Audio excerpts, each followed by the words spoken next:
ես ուզում եմ նաև իմ փորձը կիսել նախորդ թող շաբաթների, որովհետև այդ թեման էլ կա եւ քննարկվել է, օրինակ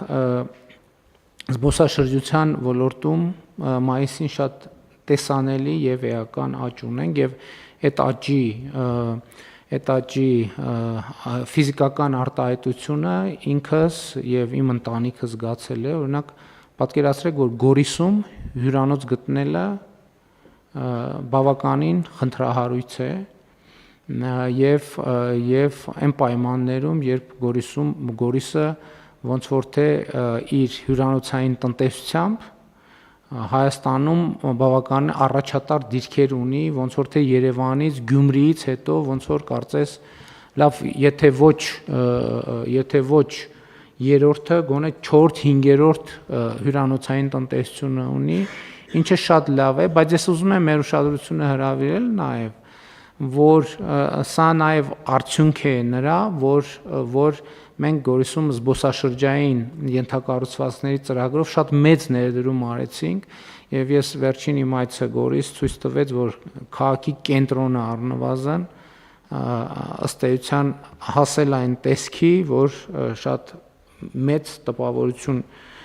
կարող է թողել զբոսաշրջիկների վրա եւ իհարկե մասնավոր հատվածի մեր գործընկերներն էլ արձագանքել են, Գորիսում արդեն բավական լավ հյուրանոցներ կան, ես ձեզ ասեմ, որ այսպիսի մի առանձնահատկության մասին էլ ասեմ, ես 2018 թվականից եւ դրանից առաջ չեմ հիշում, բազմիցս եղել եմ Մեղրիում եւ առավելես վարչապետի կարգավիճակում ոչ մի անգամ չէի գիշերել Մեղրիում մի պարզ պատճառով, որ այնտեղ հյուրանոց չկար, որը պատվիրակությանը հնարավոր լիներ պատվիրակության կազմով մնալ եւ այս տարի առաջին անգամը, երբ որ ես Մեղրիում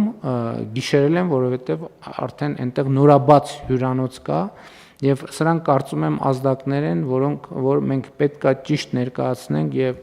կարծում եմ կարևոր ազդակներ են եւ բոլոր այդ մարդկանց աշխատանքի շնորհիվ է նաեւ որ այս տնտեսական ակտիվության ցուցանիշները արձանագրվում են, իհարկե նաեւ կառավարության եւ ուզում եմ